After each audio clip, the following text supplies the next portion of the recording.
This is my shoulder pad, but those are actually your nipples. Oh my god. Oh my god. He doesn't even really have rolls. He just has one gigantic roll. Just one. Get it on camera. Get it on camera. Hey, Keith, they said your head look like a jackhammer.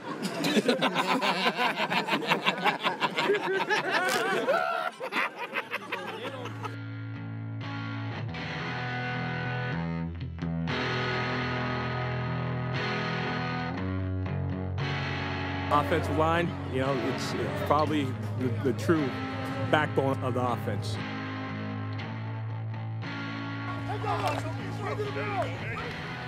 Our offensive linemen have to recognize the front. They have to know what's going to happen ahead of time. They have to communicate, and they just aren't going to let their quarterback get hit or their running back to get tackled. If we don't block the way the offensive line's supposed to block, then Bernard won't run the way he's supposed to run. They make big holes, and I just follow my reads and run. You know, it's not hard to really run when you got those big guys in front of you like that. When you have a great back like Bernard, you have a great back like Matt Brown, you know it's good that the guys up front can get a push. As the offensive lineman, you go out there and you're going to kill yourself for 60 or 70 plays, and the only thing the coaches are probably going to talk about is the one great block you made and the 4 you missed. As a unit, there is no recognition. There are no statistics. You know, a lot of guys say that offensive linemen don't get credit. Well, I'm really not worried about that. What we're worried about is we're worried about getting our job done. Any big play, any positive play that happens, I think the offensive line gets satisfaction out of that. It's really critical that your offensive line are some of the smartest, toughest, and most unified groups on the field. Offensive line is probably the closest knit group out of any group on the entire team. We spend so much time with each other, day in and day out. We're with each other, I'd say 8 to 10 hours a day at practice or studying film.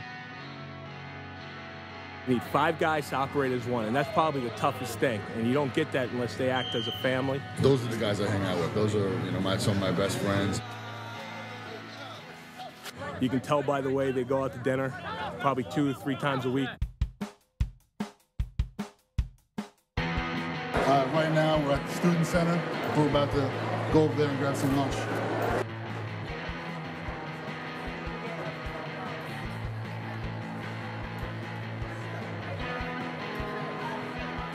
You know, the offensive linemen are absolutely ruthless. They probably didn't tell you that, but they're absolutely ruthless with each other in a fun way. How is his dress? I don't understand. The t-shirt. We wore that at 6 o'clock this morning. I look good in the t-shirt. I didn't go to my room. That's why I wear a t-shirt, some jeans, and that's true. That's it. No makeup. T-shirts. This is a double XL. I'm happy to fill it out nice. The wide receivers can fit all your t-shirts. Everything from what t-shirt they wear going into the meeting to who's the strongest guy in the weight room. You don't even bother getting dressed anymore. There's no point for you. It does nothing. Darius Morris is probably the pain in the butt in a good way. He's always joking. He's always got a smile on his face. We always crack on each other. That's why it makes it so fun. He's a guy that's constantly breaking somebody's stone in the room. Anybody outside the offensive line, they can't do it. It's only within us.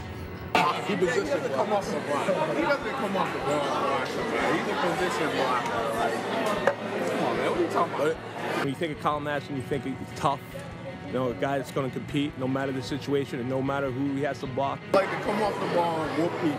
I like to destroy people. I like to put them on their back and make them feel bad. You feel me? When they're real guys, they're usually overweight guys that, you know, couldn't find a girl in most spots, but for some reason, girls love the big men.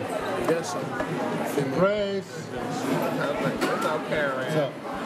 Palumbo been in here trying to call every girl he knows just so everybody can see me on camera. John Palumbo, he swears to God he's the best looking 315-pound offensive lineman in the country. You really think you're good looking? I think just pop these out.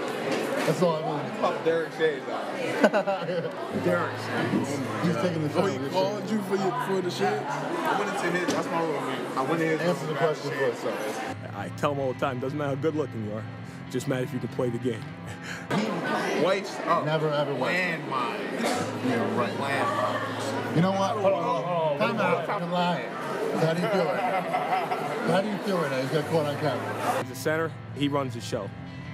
When I talk to the line, I usually, everything I say to him, and everybody else basically has to hear it. As a center, I'm the guy that all the calls go through. So I'm the first one on the ball. I'm the first one reading the defenses. I'm the first one making the line calls. If he's not on the same page with me, we have no shot.